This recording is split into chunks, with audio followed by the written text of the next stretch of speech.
Hello, my name's Peter Wayne, and welcome to the Composer Interview Show. Whether you're a TV, film, or video game composer, there's going to be a lot of useful information in these interviews. I ask composers about many different topics, including things like orchestration, key structure, templates, workflow, plugins, synthesizers, sample libraries, and all the good stuff that you guys and girls want to know about. So please enjoy the episode. Okay, so today I have with me Jason Graves, who's worked on many game titles, obviously best known for his work on Dead Space, as well as many other titles like Moss, The Dark Pictures, The Order 1886, Tomb Raider, Cry Primal, and so many other great titles. So welcome to the show, Jason. It's an honor to have you on. Thank you very much. I feel like I should be leaning. Wait, here we go. Which way is it? I'm trying to tell from the screen behind your head. This way. There. Now I'm waving behind your head. There we are. Yeah. I know. It's just I can see myself. It's funny. How are you doing? I'm doing well. Very well. Great. How's things on your end? Couldn't be happier. I think it's the 17th of December. Yesterday I wrapped up all of my work for the year, which I haven't done in probably 4 years. So I've got about 2.5 weeks. Wow, nice. Of actual time off, which of course I'll probably spend half of that organizing and working in the studio. But the point is no immediate music deadlines, which is probably one of the reasons that I'm lighter. I'm feeling lighter because I don't have that weight of, a deadline tomorrow. That's which great. is good. It's all good. I'm feeling happy. Happy holidays for everybody. Yeah, that's a good way to jump in. Do you have a lot of time off? Yeah. I imagine you have projects backed up, and how do you choose which projects to take on and which ones not to, so that you have enough time to sort of recuperate. So that's and do you get many holidays? I don't get many holidays, unfortunately. And of course, I bring that on myself. The trick with being a composer is most of us are independently employed, so we're being contracted.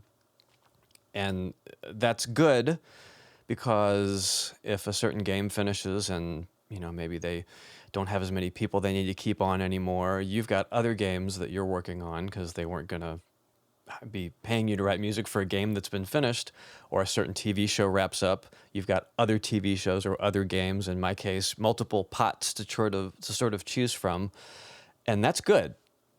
You don't want to have all your eggs in one basket, but the downside is the more of those pots or let's say plates, the more plates you're spinning in the air, right, on the sticks, you don't really have any control over when you got to go and spin that plate again. And a lot of times, 5 plates all start wobbling really big at the same time, and you've got to get like your hands and probably have someone else come in and help spin one of those plates for you. So it can be a challenge, and it usually seems to be feast or famine. There's nothing going on. A lot of people talking about things that are going to be starting soon, or there's 10 things happening all at once, and a lot of it's market-driven. So you'll have, TV starts up at a certain time, so multiple projects start calling for music for TV. Games have certain kinds of cycles for predictable release dates a couple of times a year, and a lot of times the developers look backwards from those initial release dates or even announcement dates and have work starting according to that schedule. And then you have 4 or 5 companies that more or less do the same thing, which normally is fine unless they all have me maybe or another composer working on multiple projects. And it does get tricky. It's just it's the nature of the game, I think. See what I did there? Yeah. So how do you manage when you have those 10 plates all spinning in full swing? You've taken on too much work, and you just how do you manage? Do you bring in other people to help? I mean, what can you do? Because deadlines are deadlines. So I've been doing this for about 20 years now, and I'm sort of the exception to the rule. I think maybe not now quite as much as it was 5 or 10 years ago, but I don't live in Los Angeles or New York or London or any other sort of major metropolitan kind of artistic place where there's lots of other people doing the same thing that I do. So as a result, I've been kind of a self-made man. I've gotten some help before, like I've spent a long time working on my own orchestra sample library. So I hired some people to help me with editing, collating and naming all of those samples. I mean, hundreds of thousands of samples. I've never really hired anyone to help with music writing. I think partly because being as unique as all of these projects are, you mentioned Moss, which is this wonderful forest-based VR kind of puzzle exploration game, and the music sounds like that. The music's very organic and acoustic and contemplative and relaxing. You contrast that with something like Cry Primal, which was me rubbing rocks together and banging sticks and recording them. I recorded a jar of dirt. It's not the kinds of things that I could just call up a friend of mine and say, hey, you know, break out your jar of dirt for me and make some recordings. Far Cry actually was a great example because they initially didn't want any music in the game because it took place during the Stone Age. So they thought, very Hitchcockian, right? Where's the music going to come from? That's the Lifeboat. Hitchcock was doing, I'm pretty sure it was Hitchcock, was doing Lifeboat and was saying, we don't need music because we're in a lifeboat. Where's the orchestra going to sit?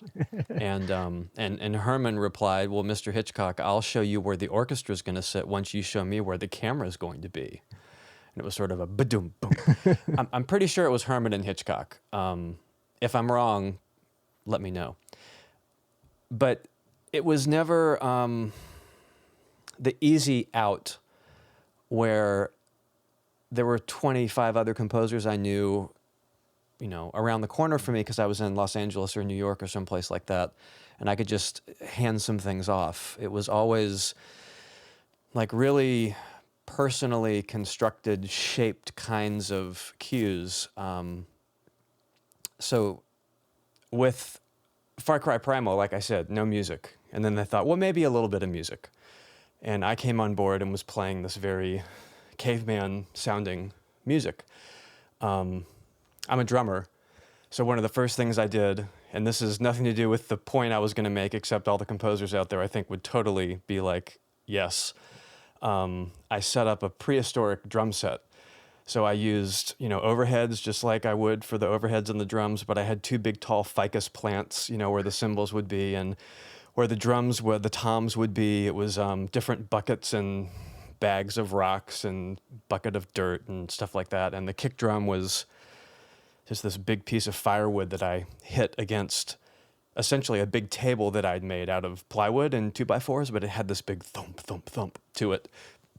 And hi-hats, everything, except it was all natural. So that was the kind of stuff I was doing, not the sort of thing somebody else could just pick up for me. And ironically, what started out as 30 minutes of music became 60 and then doubled, and they kept asking for more because thankfully they love the music. And they were like, well, we'll just put it in this section. Well, maybe we should put it here. Well, okay, how about you score the cinematics? And the amount of music kept going up, which is great.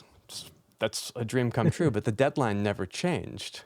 So it was, you know, okay, I've got 10 weeks and I got to do 30 minutes of music. Okay, I can make that up. I've got 10 weeks and I've got to do 60 minutes of music. Or I mean, I've got 8 weeks and I have to do 60 minutes of music. Oh, I've got 6 weeks and now I'm supposed to do 90 minutes of music. But it was just me. So it was literally, that's probably the second hardest I've ever worked. And when that happens, now I'm answering your question finally. It was kind of like Olympic athlete training mode for composers. So normally I love a glass of wine or a little bit of something at least a couple times a week, maybe a glass of wine with dinner. Nope, gone, no alcohol. I'm not drinking any alcohol or wine at all. And I'm drinking a lot of water.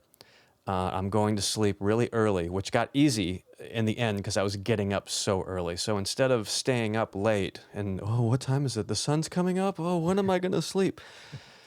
I try to work 9 to 5. And then those hours kind of expand based on whatever the current deadline is. So for Far Cry Primal, I needed to do more minutes every day. So instead of working late into the wee hours of the morning, I just got up earlier. It's actually a lot easier for me. It's just as quiet and dark, and you feel a lot more productive when it's 9 a.m. and you've done 3 minutes of music already. So it was getting up at 4 a.m., I think, was what I started. And eventually I was getting up around 2:30 or 3, not because I necessarily had to, but it was just sort of like, blink, okay, I got to go write music. So it was really about getting ahead of the curve and getting up early and getting a certain amount of music finished every day that gave me a total amount of music finished every week. And then that week added up to the following week, and I worked backwards from my final deadline. But it was really tough. I did take weekends off because I had to. That was really the only way I got through it, was really, really hard work during the week, weekends off. Even if I was exhausted, I at least had a couple of days for my brain to sort of reset and then kind of take a deep breath and jump back in. And I promise you, at least the way I work, I was twice as productive during the week having that weekend off. If I had worked through the weekend, I don't think I would have lasted 2 weeks. And I tried that again on this TV show for DC last summer called Swamp Thing. Mm-hmm. I was working with Brian Tyler. So Okay. he did the pilot. I did the remaining 9 episodes. And if Far Cry was the second hardest thing I've ever done, Swamp Thing was the hardest. Only because the schedule was an episode a week. And since it was streaming, it was like a 60-minute show. Not broadcast shows are 42 minutes if they're an hour. So you got commercials, it's 42 minutes long. This was 60 plus minutes of show, no breaks. 60 minutes long, which means the music was like 40 to 45 minutes of music per episode, an episode per week, scored to picture. And like I already established, I don't have a team of people helping me. And it was sort of just one of those, like, okay, I can do it. 9 episodes. I can do this for 9 weeks. I can do anything for 9 weeks. And the second episode in, I think, I blew through the weekend because I was just so nervous about being ready for the dub stage, for the deadline, basically, is what it came down to. And I hit a brick wall on Saturday afternoon, like at 2 o'clock. Literally, I couldn't do anything. And I realized, despite the deadline, I need to have the weekend off, and please let me come back on Monday and have some good ideas and be able to do something. And it was like a completely different brain had been implanted in my head Monday morning. I could work so much better. But those are the only 2 times that it's been that bad. And it's also because they weren't the only projects going on. There were other things that had to get scooted a little bit here and there. And, you have to manage people, and meaning your clients. I've found, especially in games, people are very, very open to deadlines. It's a lot more fluid than it is in TV or film, especially TV. And if you're just honest and say, well, how about if I get this to you on this date? I know we said this date. Is it okay if I get an extra week? Games do nothing but fall behind. It's just the nature of the way that they're made, and everyone wants to make them as good as possible, so it takes extra time. So it's about playing that balance game, prioritizing the soonest or most important deadline, which for me, what I've been doing lately is trailers, TV, and games. And the TV is the most important because it's on air in 4 days, and there is a date and time where it has to be on the dub stage. That's number one. And then some other things fall kind of secondary. Not that they're less important, they're just not as timely, if that makes sense. Mm-hmm. Okay, I'd love to jump into the horror genre. Obviously, you're best known for that sort of stuff. How do you go about recording original sounds and manipulating those sounds? Like, what type of sounds do you record? And then also, how do you actually blend those, blend the sound design the atonal stuff with the melodic. Because Right. I know on Until Dawn you actually used the sort of technique of blending the sound design, the atonal stuff into melodic things. And just curious to know your whole Right. process, Right. how you construct music for the horror genre. Be really interesting to dive in. You know, as much as I've talked about scary music, I've never had a question like angled that way, and I really appreciate that. Both sides of that question. The first part, kind of coming up with the sounds, and then the second part, integrating them with more musical ideas. So the two major ways that I would kind of go down a path to figure out what sort of sounds I need if I'm starting a new project and it's going to be scary.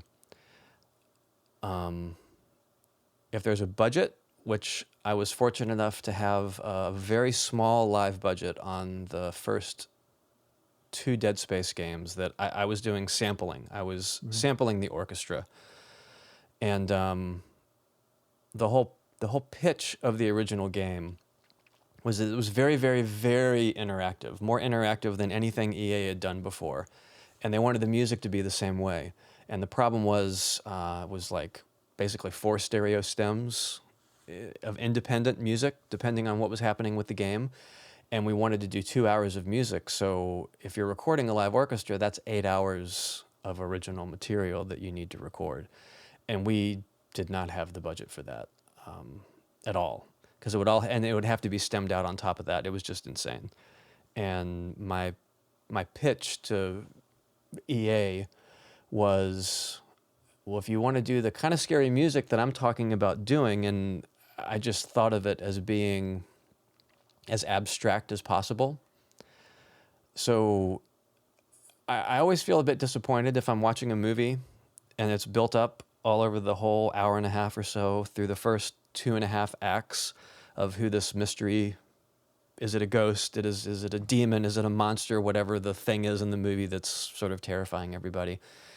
And in the end, it turns out being like a guy that was wearing a mask, or just something very down to earth, and that you can poke with your finger. I don't mean like Jason or Freddy Krueger. Like, they're a little more abstract. It's just the unknown.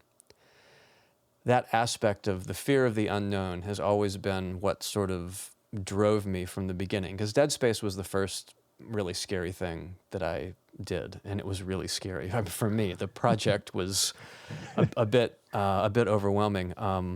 But I thought about having the music do that sense of the unknown, meaning it doesn't necessarily sound like music. I wanted it to just basically make people go, here, I'll take off my glasses, but I wanted to make people kind of go,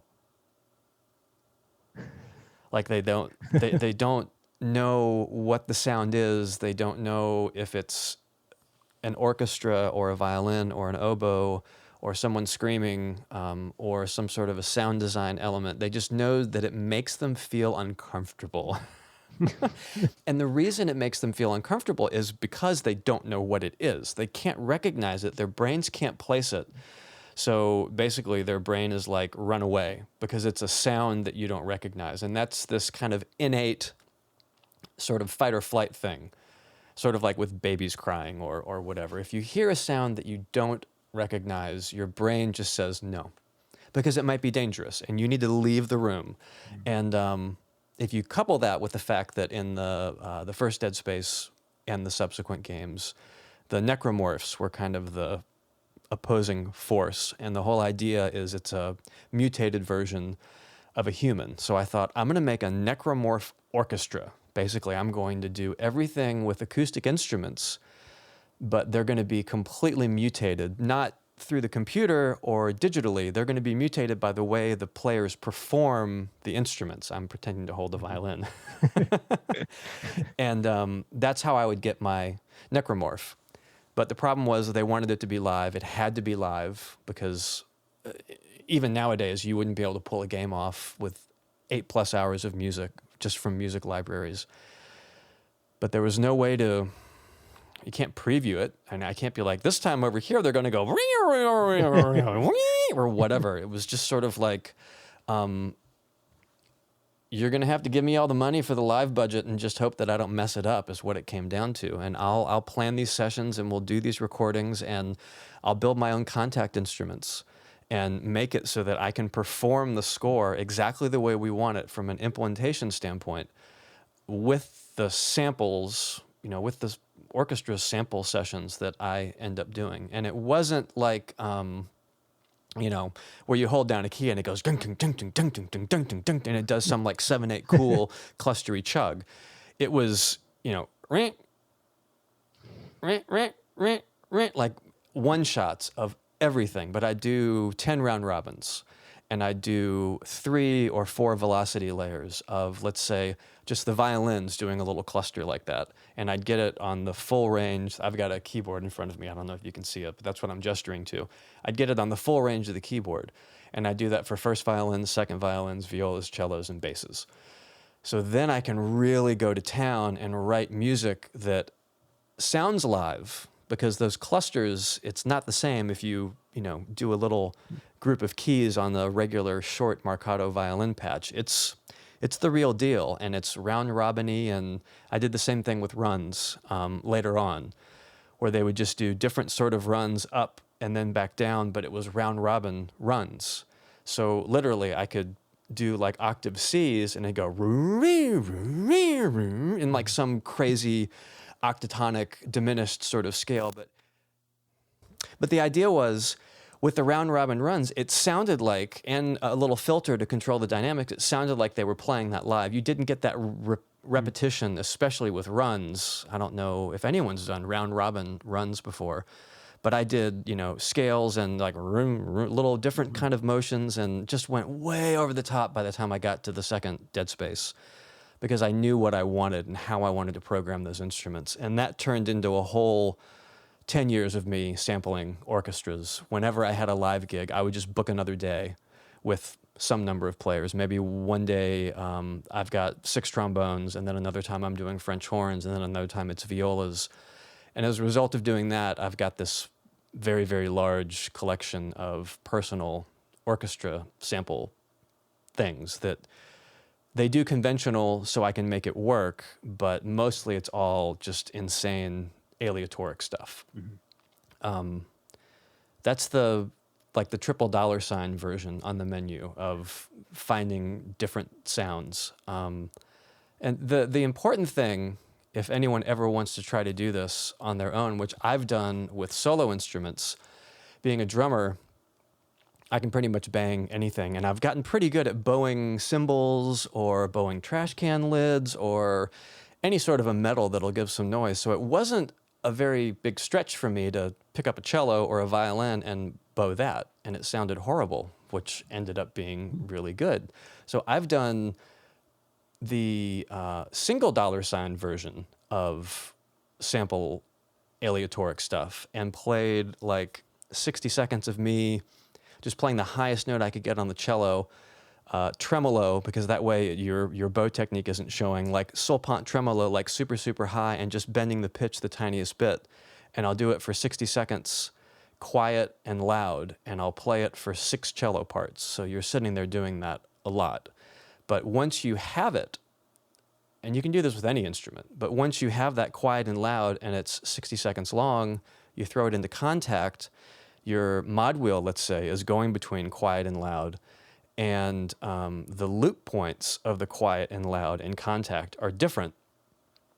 And you can set it to randomly start at different points in the loop. So you've just generated what literally sounds like a live 6-piece cello section playing that effect, but you have control over the volume, and it will never loop the same way twice. It won't even start the same way twice. And it's more important when you're doing kind of crazy sort of things that you're going to hear. Your ear is going to hear a little note that pops out.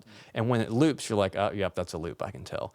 But if you grab it for 30 seconds, 45 seconds, 60 seconds, it's probably never going to loop, because within 20 seconds of using that texture in your game cue or your TV cue, you've moved on to something else. And the important thing is you have that just completely, number one, original to you, and number two, live sounding, strange note. And then you transpose it in contact, right? So you've done the highest note on the cellos. What happens if you throw it down 4 octaves? Trust me, it sounds really, really cool. Like you get into this whole other world of like further necromorphing the sound beyond the natural way that you recorded it. So I've done that with violins and violas and cellos and basses. On my own, just recording myself with a fairly inexpensive mic, and all these strings I bought off of Amazon. And I think the bass was the most expensive because it was the biggest, but it was, $400, which I know is not chump change, but that's like a good VST library, except you have this endless world of sound. Especially the bass, which is sitting right next to me. I tap it and slap it and bang on it and do everything in the world to it. Throw a little altar boy on it, like 3 instances of a little altar boy, and put them all up in octaves, and I've got like 5 octaves, and do glisses and things, and it's like, you can't beat the real deal, is sort of my general point, I think. Trying to do what you were asking at the beginning, how do you find scary sounds or original sounds, or let's just say scary sounds. Going online and looking at libraries of scary stuff, if you're trying to do a commercial and you have to have it finished by 2 a.m. this morning because they're going to listen to it at 8 a.m. the next day, I understand how you would need to use that. But if you're talking more long-term, meaning you have more time for the deadline and more time to invest in yourself, I can't recommend, number one, having a microphone, and number two, just start buying instruments. I think the violin was like $90, and I've gotten so much use out of that. You could do a $90 violin, a $90 microphone, like an SM58 or an SM57, and you've got an endless wealth of scary sort of textures and motion. So that's sort of the personal view. I haven't done orchestra sampling in a long time, mostly because I spent so much time getting all of my own personal ones that I sort of exhausted that avenue of options. And I have so much that I still haven't even used, because a lot of those textures that I talk about, like with the cello, maybe just dynamics, I'll do that with the orchestra, but I've got 2 or 3 sliders, and each slider, they'll go from normal to sopant, or they'll go from like a regular bow to like super fast tremolo, or just different strings maybe. So I can get a live performance from these things that I've captured. And it's been a wonderful investment for me. That's how I did a lot of the Swamp Thing stuff, because I have all this custom orchestra, and I still use it on games occasionally as well. But what I try to do more, and what I think is more applicable for anyone watching this, is I try to do stuff myself. And I'm doing it literally for the last 7 months in my my master bedroom, with a couple of microphones and these super inexpensive instruments from Amazon, and it's been a goldmine. So how do you blend in melodic stuff with the crazy sort of like interesting sound? Like, I'm sort of curious to know how you can say you start off a piece, it's very sound design orientated. Mm-hmm. How do you build it into a melodic piece but still be seamless, that they both sort of work together? Right. It's kind of like mixing. Mm-hmm. If anyone's watched any of the, either a YouTube thing or just taken any of the online courses teaching you how to do a mix, you can only have so many elements in the mix. Mm-hmm. Now, the downside to a lot of these online things is they're usually talking about songs. So they're going to talk about like the bass, and then the pads, and the keyboard, and then the lead vocal, and lead vocal's king, and all that stuff. And normally, as composers, we're not dealing with a lead vocal because we're not writing a song, we're writing underscore. But to me, the melody is the lead vocal. So in my mind, if there's something that's going to be musical in the middle of this, let's say it's a fairly dense, textural, sound designy, scary sort of thing, I need to make sure that I carve out enough space, both in terms of the density of the other tracks and the frequency spectrum, to make sure that the melody can really come forward and stand on its own. And a lot of times, like with Until Dawn, it was like a hybrid score. So I had been sampling stuff, but we also did a little bit of live recording, and it was mostly violins. Sometimes a full string section. For all the action music, we did just violins and violas, I believe. So if you looked at the score, especially since it was just like 3 staves, violin 1, violin 2, and viola, you could see where it would go. They're all playing for the first 20 bars this crazy aleatoric stuff, and it's a fast action boss type cue. And then you see them have a 2-bar break, and then all of a sudden they're all playing a melody in unison. And it seems simple, and it seems like, well, yeah, of course, because the melody. But it's so easy for us to just like throw everything at the into the DAW all at the same time, right? Like you feel safer having more playing at the same time. It's like there's safety in numbers, and maybe you don't want it to sound like it's a MIDI mock-up, or you're not really confident in some of the textures, or for whatever reason. It's harder to strip it away and have it be more bare and exposed.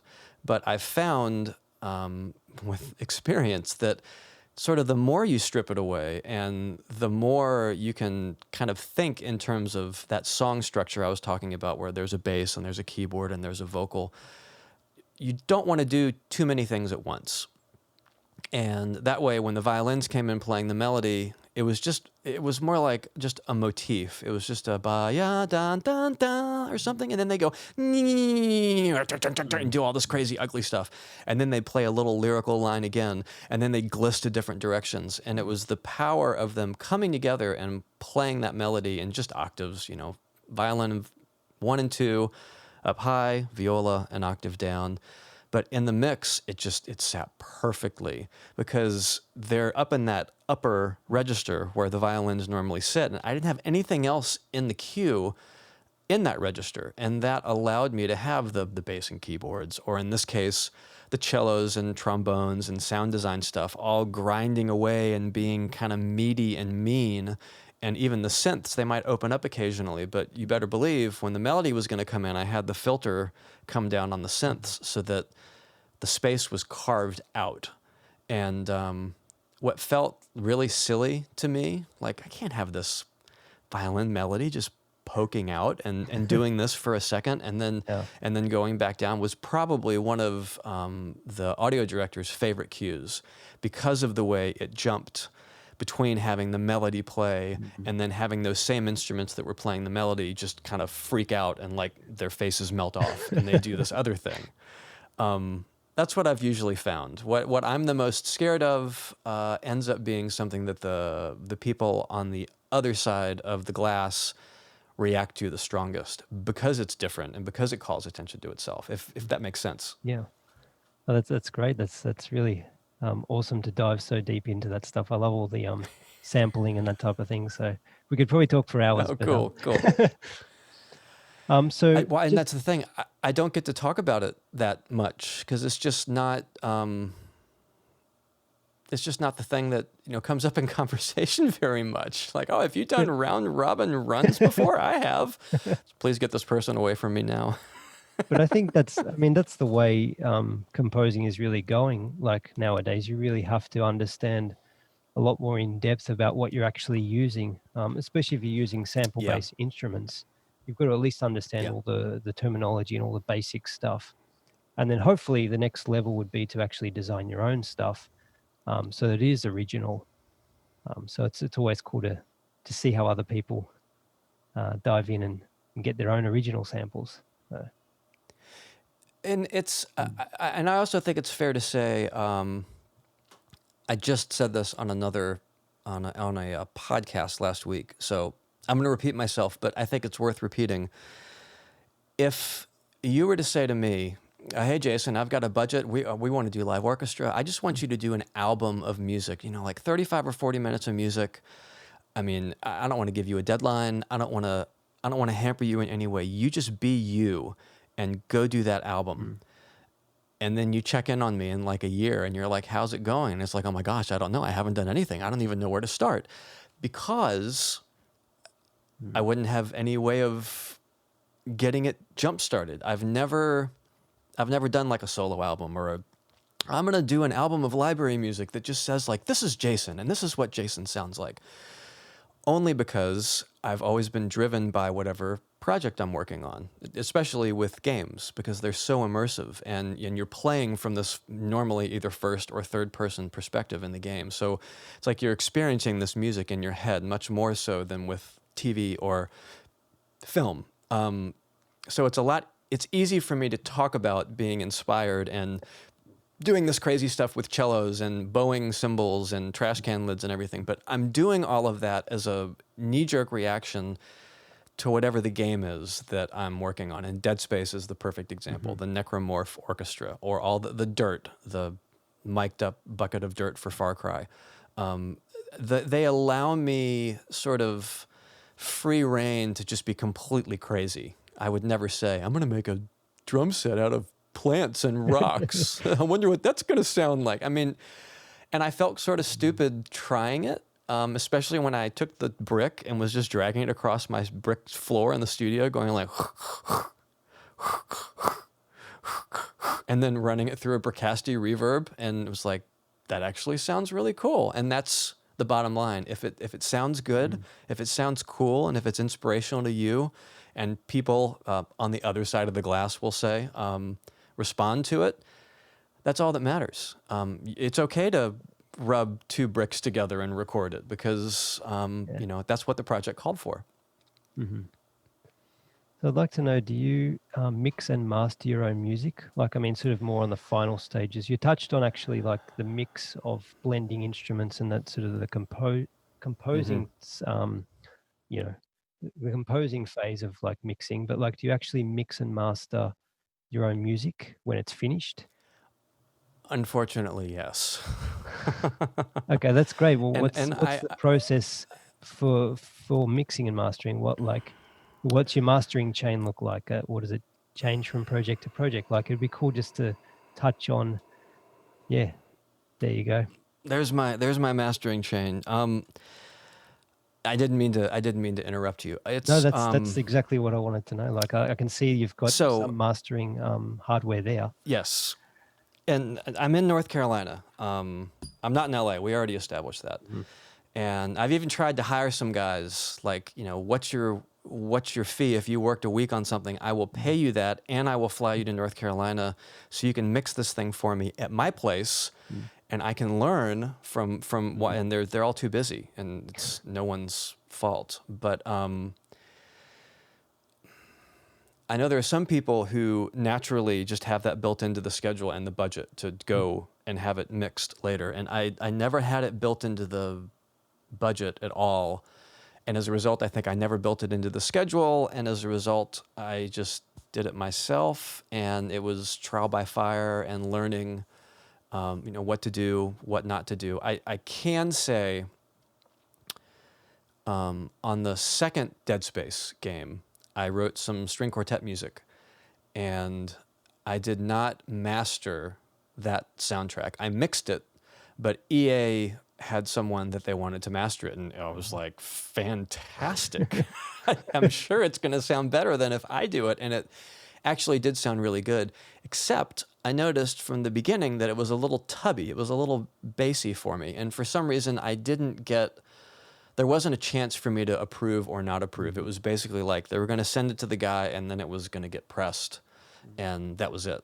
So once I was listening to it, I'm like, well, it's a little bassy, but that's okay. And then when the string quartet started playing, I realized what he had done is he had put some sort of a subharmonic generator on every single track. So when the cello comes in, it sounds like there's a bass doubling it an octave lower. Or if it's just the viola with the violins, it sounds like there's a cello doubling the viola an octave lower, and not in a subtle way, in a fairly obvious sort of way.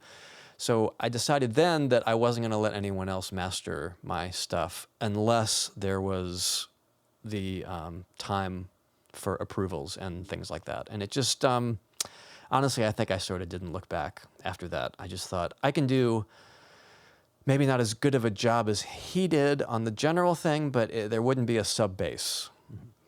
So the real test was when Tomb Raider came out in 2013. So if we can back up for a second, that was 13 years after I started basically working professionally. But I had been releasing things that were mixed and mastered on my own. But really, there just weren't as many soundtrack releases back then as there are now. So they were sort of, demo CD, promo CD sort of releases that I'm sure are online everywhere now. And they were mostly MIDI. They weren't live or anything like that. But I was doing my best. By golly, even if it's only MIDI, I'm going to listen to Raiders of the Lost Ark and see if I can get my MIDI trumpets to sound the way the beautiful London Symphony Orchestra sounds at Abbey Road and Studio One. So I use that a lot, comparative mixing. But see, that's also orchestration. And then that's also massaging your samples and how you're managing your libraries in terms of what you're doubling and what you're not doubling. So it turns into this like snowball of a process that all of us can understand because we're right there trying to do it. But back then it's been going on for a while, and it was, outboard samplers with 128 megabytes of RAM, and me having to go with a little alpha wheel and name it and like truncate the samples and say, well, no, I don't want you to go every minor third. We're just going to go tritones because I need more space for the cellos. And even though they were commercial libraries, they were like cut down kind of versions of my versions of commercial libraries. So I could have the whole orchestra at my fingertips. And I had some outboard reverbs and things. And that's all come a long way. But I only mention that because it's not something that happened overnight where I was just like, yeah, I'll totally mix and master Tomb Raider all by myself. Yeah, like, I got this. It was 13 years of doing all of that stuff and listening really hard. And I had a couple of really great opportunities when I did record live orchestra to listen to my mock-ups, and I would mock up exactly the way the orchestra would be playing it, and then listen to the final version. And I was mixing it as well, so I've never recorded percussion. So I either play it myself or I use MIDI. So I'm mixing in the MIDI or my live percussion to go with the live orchestra. And then I'm going back to my sketch, my mock-up basically, and listening to the position, like how far back the trumpets are, where the woodwinds are sitting forward to back, and how far the cellos are. Are they further to the right than I had in my mock-up? And just tweaking and tweaking and tweaking on how I had it all set up. So the idea would be, and Dead Space 3 is actually a great example of that, the idea being that my mock-ups are as close as I could possibly get to the real thing, which I know everyone wants to do, but I mean, using an apples-to-apples comparison. And with Dead Space 3, I had the first chance to really make that comparison, because these were all my own custom samples, and I recorded them pretty dry. Like, I only used the close mics in the samples because I didn't have time to go through and, I started this 15 years ago, so there weren't like 10 microphone choices, and oh my gosh, I could barely do one, let alone like 10. So I'm having to put reverb on them afterwards, and that was a lot of that orchestral sound was the reverb. But as a result, you change the reverb, you give the samples a completely different feeling. So I was working on that, and we only had budget to do like 30 minutes of music with the live orchestra, and I did almost 2 hours of music for Dead Space 3. And that one was recorded differently than the first two. So the soundtrack release that I have, probably a third of the cues are live, and the other 2/3, and when I say live, I mean recorded with a full orchestra in the room in Abbey Road, Studio One, everyone playing at the same time, like old school live in a very, very cool way. So it's the whole live orchestra at Abbey Road, and then the other 2/3 of the cues are my samples just playing at a digital performer. And I went back and forth and listened and tried to make them as close as possible. So that's one of the many, many steps of learning how to fake people out, essentially. But I told you I could talk, and I warned you beforehand, and I haven't even gotten around to Tomb Raider yet. But Tomb Raider really was the, okay, if I'm going to do this, I might as well go ahead and go whole hog and really, really do it sort of moment. Because they originally wanted to record all the cinematics with live orchestra, maybe 45 minutes or 60 minutes of cinematics, and then 2 or 3 hours of gameplay just with MIDI. And to me, that's not the kind of gameplay experience I would want to have. It's bad enough, especially back then, it was a little bit better, but it's bad enough when you have these incredible cinematics and then you're like, oh, I can tell I'm in gameplay now because the graphics aren't the same. The lighting isn't as good. I didn't want the music to pale by comparison. So I said, forget that. Take the live budget and just throw it at the music. And I'll do everything, but I'm going to use my own samples. I'm going to play all the percussion live. So in theory, most people should think that it sounds live. And that included doing all the mixing for the game and then also the mixing and the mastering for the soundtrack. And that's when I got the API bus compressor. They didn't have plugins for this stuff back then. They had Waves plugins, but I love Waves, but it wasn't the same as the hardware. The API bus compressor and the Manley Massive Passive and the Clariphonic, just two channel like top end box. And you can't see it, but I've got, what is that, 32 channels of summing mixing down here from API. Mm-hmm. I invested in all this stuff like in 2010, with the point being I had the gig and I had a budget. I mean, not for the equipment, but for the music. So I invested in the equipment and basically had 2 years to learn how to use it through trial and error of doing the mixes for the game. So by the time it came to do the soundtrack release, I really had a feel for what happened when I ran it through the summing mixer versus not, or what happened if I overcompressed on the bus compressor. I even, like a week before the final waves were due for the soundtrack, one of the op amps in my master bus compressor just went out, and it was a fairly new unit. It just needed to be replaced. And API took it, replaced it, turned it around on a dime. But for those 3 days, I didn't have the unit, and I thought, you know what? I'll just throw the Waves 2500 up there. I was using that before I got the hardware anyway. I won't even be able to tell the difference. But I'd spent the last 18 months listening to that hardware box, and I could not get it to do the same thing through software. And it's not because it wasn't good, it was just different. And it wasn't what I was used to hearing. And the one thing that I've realized investing in, I mean, I don't care if it's a $99 violin or a thousand whatever dollar piece of outboard gear, like analog just sounds better quicker. It's easier to make yourself sound good if you're using some sort of outboard gear or some sort of real instrument if you're going for a textural kind of vibe. So I continue to learn more, of course, how to use the equipment, and I try to educate myself, and I'm still learning about orchestration and chord progressions and harmony and all that. But it's like I am the weakest link in the chain now.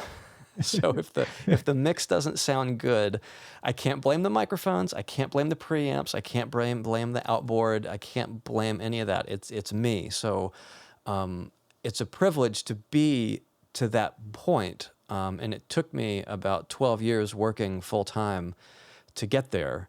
And I'm only emphasizing this because I don't want people to think, well, I can't, I'm not going to spend that sort of money on an outboard EQ. Of course you're not. Most people wouldn't, because they're not crazy the way I am. Most people would pay a mastering engineer to master it for them. And if I were in LA, I might be doing it differently, but I'm not. I'm by myself here in North Carolina, and I gotta take control of those reins and do the best job I can with what I've got, is really what it comes down to. Yeah. what's your process for learning about new things? Because obviously, as composers, there's so many different things to learn, from mixing and mastering to the orchestration to, I mean, learning about your DAW and plugins and all that. So curious to know, what is your actual process for learning? Because there's so much information out there. Do you sort of pick one thing at a time? Say, okay, for the next few months, Yeah. I'm going to learn mastering. Like, how do you sort of navigate the continual learning process? Well, first, I usually start with feeling completely overwhelmed. That's the best place I've found. Is it'll usually kick off with something I hear in a film. I love to watch movies, and I watch probably 4 or 5 times a week with my youngest daughter. We'll watch, I mean, anything from like a classic film to a brand new film, like just some scary schlocky film for fun. We watch stuff all the time. And usually it'll start with something, we watched Jason and the Argonauts last night. And I remember just thinking, there's no way I could ever do a score like this. And then I started thinking, I really need to go back and start looking at Herman's orchestration techniques again. And then it just snowballed into this whole thing like, well, why am I even trying to do this? Because I'm never going to do anything like that. I mean, there's no way that I could. And then you got to calm down and realize that, yes, everyone has that problem, right? Everyone suffers from the same thing.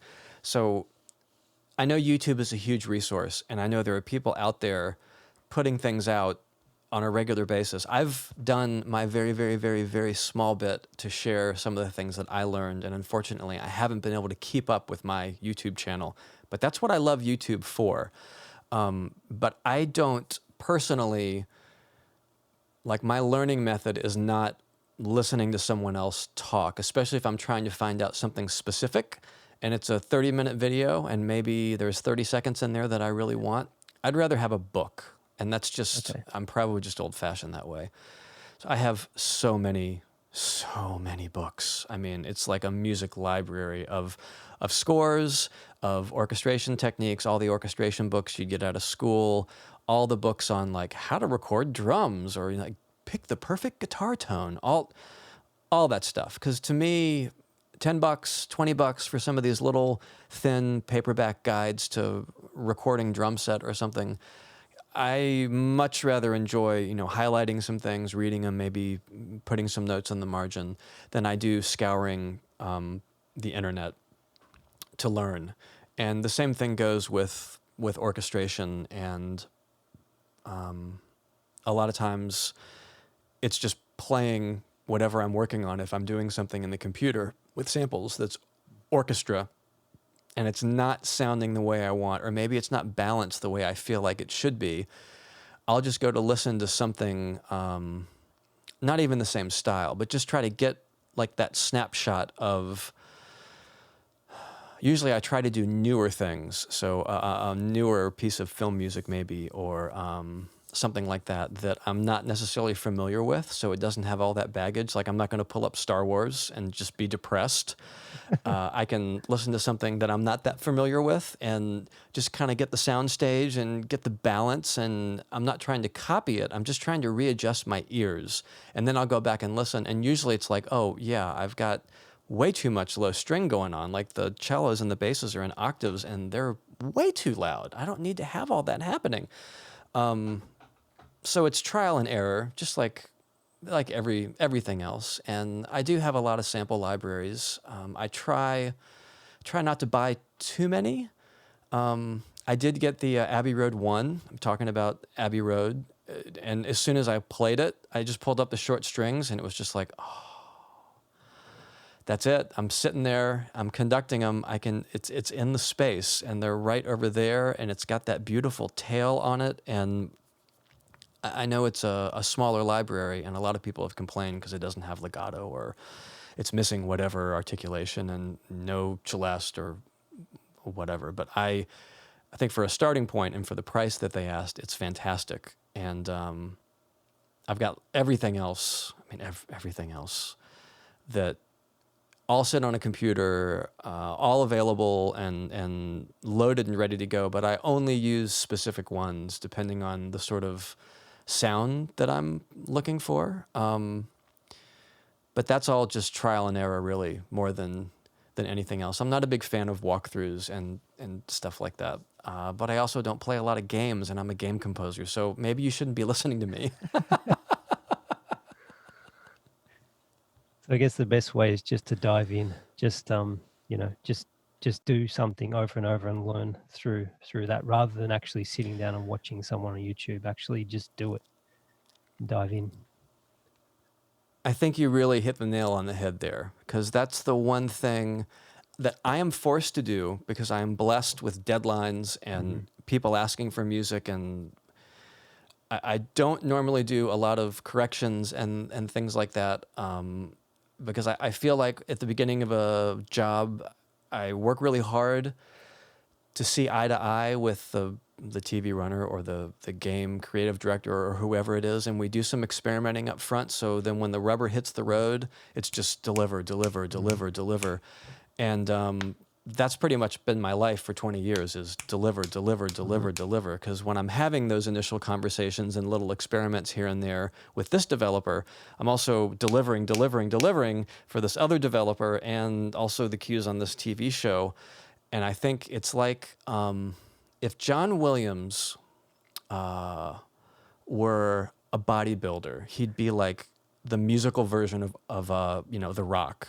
I mean, he would be huge. I mean, he's forgotten more about orchestration, melody, and harmony than most of us will ever learn. And you could say the same thing about like Hans Zimmer or Jerry Goldsmith, or you pick these super, super successful composers, because that's all they've been doing their whole lives, is just writing and writing and writing, and they're learning from their mistakes, but they're putting in the hours, and that's the best way to do it. If it'd be like me saying, well, I want to be a bodybuilder, I want to be real big and strong, like Arnold or The Rock, and it's not going to happen tomorrow. It's sure not going to happen from me watching videos of like how they exercise or whatever. You've got to freaking get there and start doing the weights, and it's going to take time. You're going to slowly but surely start seeing some differences. And I know a lot of it is writer's block, and that's the problem. And you just have to push through it and finish things, even if you don't have a deadline. But Jason, you said if you didn't have deadlines, you'd never be able to do anything. I know. But you got to give yourself a deadline. Give it to your wife or your girlfriend or your parents or someone you know. It'd be like, I'm going to play you 60 seconds of finished music next Friday, and I want you to tell me your honest opinion of what you think about it. Put the onus on someone else to sort of hold you slightly responsible. My best friend, when he wants to lose weight, gives his wife $100 cash and says, if I don't lose 5 pounds by the end of the month, you get to keep this. And he doesn't want her to have that $100, not because they're, it's more the point of the matter. He's like, man, I could like, buy some music equipment with that $100. So by golly, he ends up losing the weight, even if he has to push at the end, because he's put an outside force basically to kind of control his willingness to get it done on time. I think we can create our own deadlines. We can create our own sort of briefs, and it's all about putting in the time. Yeah. So what advice would you give yourself 20 years ago? Now that you know what you know today, if you could go back in time and say, hey, Jason, like, you should learn about this, or you should do this, or X, Y, Z. What advice would you give yourself 20 years ago? I would probably say, don't stop taking piano lessons, which is what I did in college, because I'm constantly flummoxed trying to do things on the keyboard. And I can sequence okay. I mean, I can play a violin line fine. I can play MIDI drums like anybody. But a lot of times my melody in one hand and harmony in the other, it just doesn't work out because I'm just not that great. And I wish that I'd practiced. Looking back, if I'd been practicing for the last 20 years, I'd be better. And same thing with the cello. Honestly, I remember even before I was married, I was talking to someone saying, I really want to learn to play the cello. I've always loved the cello. I've always wanted to play the cello. Now I've owned a cheap cello for probably 6 years, and I never practiced, and you could go on YouTube now and, okay, here's first position, here's how I play my scale. It's like, I know theoretically, I know that YouTube experience about it from orchestrating and from writing for it and from being at recording sessions and talking to players, but I've never put in the hours to learn how to play the scale. I think because it's such a long-term payoff, and I'm scared to put the time in for fear that it will be wasted, and I should have been learning something else. But I really do wish that I had learned the cello. I love it. It can be so terrifying and just so gorgeous, and the range, I think, is what really gets me. That super low to the super high. Yeah, but see, it makes sense that I would respond with real-world sort of scenarios, because that's kind of the life I've been living with my career for the past 8 or 10 years, is how many real instruments can I get? Oh, you don't have a live budget. Well, I'm taking half the budget for composition, and I'm hiring people to record themselves in their bedroom, and by golly, it's going to be a live score one way or the other. That's sort of been my mantra. So those are the things I would tell myself. What do you think the most important skill to learn as a composer is?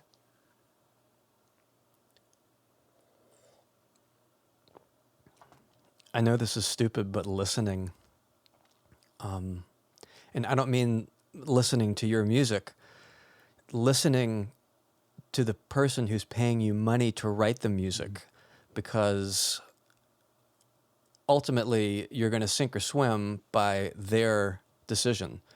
And I've had experiences where I listened and I thought I did what they wanted, and that's not what they wanted. And I listened and I thought I did what they wanted, and that's not what they wanted. And you round and round 7 or 8 times, and then it's like, okay, I'm finished, because that's the kind of person that doesn't know what they want until they hear it. And we all have to work with them.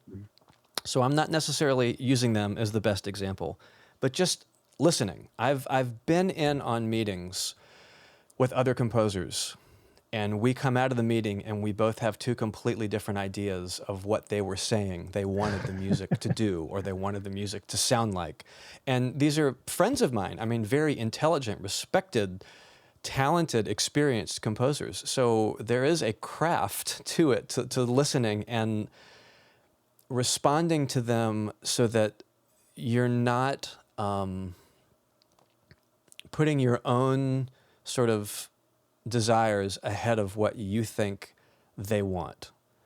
And it's always easy to, maybe I've done a bunch of scary projects lately and I want to do something not so scary, and that's not what's right for this particular project. This one needs to be scary again. So I'm going to try to find a different way to do scary that I hadn't been doing for the last 2 years, because that's just going to make my brain go dead, but also is going to make them respond to, like, yeah, that sounds really cool, because ultimately that's going to be more creative anyway, and it's going to be more original, and most of the time they respond to it because it's more creative and it's more original. It's not easy to do, honestly, and I've been told that I'm fairly like empathetic to people. I'm just maybe it's because I'm Southern. I'm not really sure, but I've lived in the South my whole life. So I'm sort of putting myself in their shoes anyway when they start talking about stuff. And I'm always really careful not to try to intimidate them, overwhelm them with musical terms, or make it sound like I know more than you do, so let me tell you exactly what you need. We usually end up talking just about emotions and kind of colors and textures more than anything else. I don't mean red and blue. I mean, like, something that's sort of mysterious and hazy, but then there's this underlying current of motion. I mean, we're all composers here, so as soon as I said that, everyone's picturing, maybe a different version of instruments doing different things, but you're picturing the hazy on the top and motion underneath the bottom. And you're not painting yourself into a corner by saying, electric guitar with you're not getting super specific. You're giving yourself room to maneuver and to still be creative while feeling like they're taking part in the creative process, which when I'm doing it, they really are, because I'm thinking out loud. And sometimes I'll do that and they'll go, no. I'm like, okay, so how about, and we try something else. It's all about listening and being able to communicate back to them what they didn't realize they were sort of trying to say in the first place. Mm-hmm. Do you think like communication is something that you learn over time, and you get better at dealing with developers? Because it probably freaks out a lot of new composers to sort of even if they're not so good at communication, to sort of even just reach out to developers and go to conventions and seminars and meet people and that sort of thing. So do you think it's like a learned skill over time, or like, I don't know, because it's obviously very important, something that every composer really needs to learn and get good at? Yeah. So what advice would you give to the shy person who who struggles to get out there and I don't know?